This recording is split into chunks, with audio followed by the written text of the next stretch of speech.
नमस्कार मित्रों, आज के इस क्लास में आप सभी का बहुत बहुत स्वागत है दोस्तों।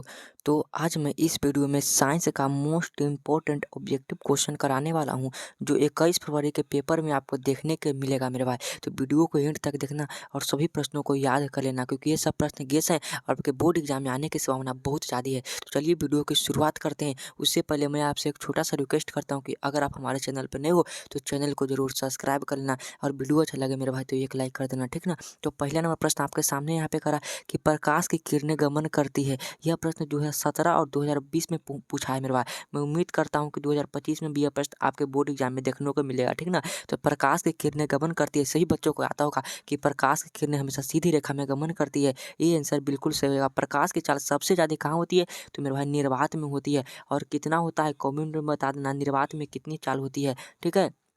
अगला क्वेश्चन है मेरे भाई, प्रकाश के प्रवर्तन के कितने नियम हैं? 2015 और 2020 में पूछा गया। तो प्रकाश के प्रवर्तन के 2 नियम होते हैं। और प्रकाश के अपवर्तन के कितने नियम होते हैं? तो प्रकाश के अपवर्तन के भी 2 नियम होते हैं, ठीक है। अगला प्रश्न है, तीसरा नंबर क्वेश्चन करा, समतल दर्पण द्वारा बना प्रतिबिंब होता है। समतल दर्पण द्वारा बना प्रतिबिंब हमेशा काल्पनिक होता है। बी आंसर बिल्कुल सही हो जाएगा, ठीक है।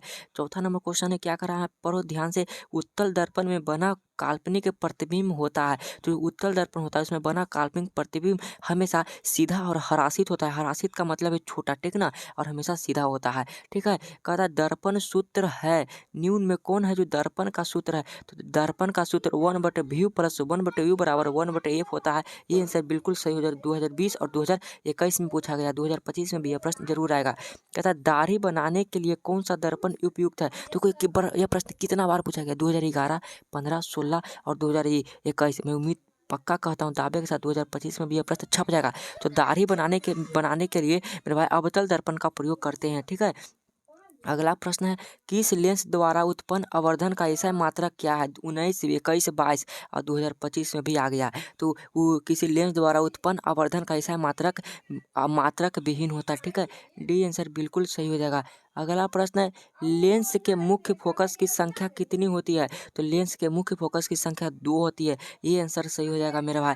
9 नंबर क्वेश्चन करा कि अवतल लेंस का आवर्धन एम बराबर होता है। तो अवतल लेंस का आवर्धन एम बराबर V/U होता है, ठीक है। अगला क्वेश्चन यहाँ पे क्या कर रहा है, कहता है किसी माध्यम में अपवर्तनांक म्यू का मान होता है। 2011, 2021। तो अपवर्तनांक म्यू का मान sin/sin r होता है। बी आंसर बिल्कुल सही हो जाएगा, ठीक है। कहता है न्यून में किस लेंस की क्षमता का मात्रक है? तो मेरा लेंस की क्षमता का मात्रक होता है डायोप्टर। सी आंसर बिल्कुल ही सही हो जाएगा। अगला प्रश्न है मेरा भाई कि न्यून में किस लेंस की फोकस दूरी धनात्मक होती है? तो देखो, दर्पण में भी पूछे तो धनात्मक, तो उत्तल दर्पण और लेंस में भी उत्तल लेंस होता है। बी आंसर सही हो जाएगा, ठीक है। अगला क्वेश्चन, न्यून में किस माध्यम में प्रकाश की चाल अधिकतम होती है? तो मेरे भाई हवा या निर्वात में प्रकाश की चाल सबसे अधिक होती है, ठीक है। कहता है न्यून में कौन सा पदार्थ लेंस बनाने के लिए प्रयुक्त नहीं किया जा सकता है? तो मिट्टी को हम लोग प्रयोग नहीं करते हैं, ठीक है। अगला प्रश्न आपके सामने यहाँ पे करा, किसी वस्तु का प्रतिबिंब कहाँ बनता है? वह कहाँ है? रेटिना पर। कैसा बनता है मेरा? तो वास्तविक और उल्टा बनता है, और वस्तु से छोटा बनता है, ठीक है। अगला प्रश्न आपके सामने यहाँ पे करा 16 नंबर है कि निकट दृष्टि दोष दूर करने के लिए चश्मे में किस लेंस का व्यवहार होता है? 2016, 20 और 22 और 2025 में भी छप गया है। तो निकट में मेरे भाई अवतल लेंस का उपचार करते हैं, दूर में उत्तल लेंस का, ठीक ना। अगला प्रश्न, स्पेक्ट्रम में किस किरण का झुकाव अधिक होता है? तो स्पेक्ट्रम में मेरे भाई किरण का झुकाव अधिक होता है, तो मेरा भाई लाल का, ठीक ना। सॉरी, झुकाव पूछ रहा है अधिक, नहीं तो बैगनी का होता है, सबसे कम लाल का। अगला प्रश्न आपके सामने यहाँ पे करा, वायुमंडल में कौन सा वर्ण अधिक प्रकीर्णन करता है? तो मेरे भाई अधिक प्रकीर्णन नीला रंग करता है। बी आंसर बिल्कुल ही सही हो जाएगा।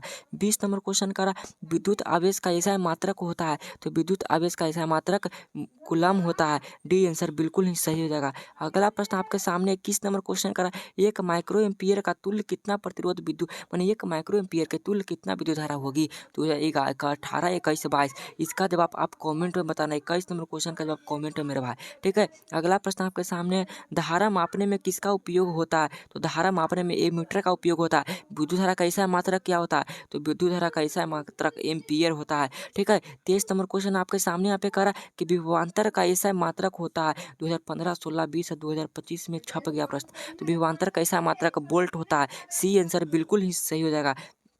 अगला क्वेश्चन है मेरे भाई, 1 वोल्ट बराबर होता है 1 वोल्ट बराबर JYC जूल बटे कूलाम होगा। ठीक है, अगला क्वेश्चन है 25 नंबर और लास्ट क्वेश्चन है, किसी कुंडली का प्रतिरोध ज्ञात करने के लिए सूत्र होता है R बराबर क्या होता है V बटे I। ठीक है ना, सॉरी R बराबर I बटे V होता है ना। बी आंसर बिल्कुल सही हो जाएगा मेरे भाई। तो आज के लिए इतना ही रह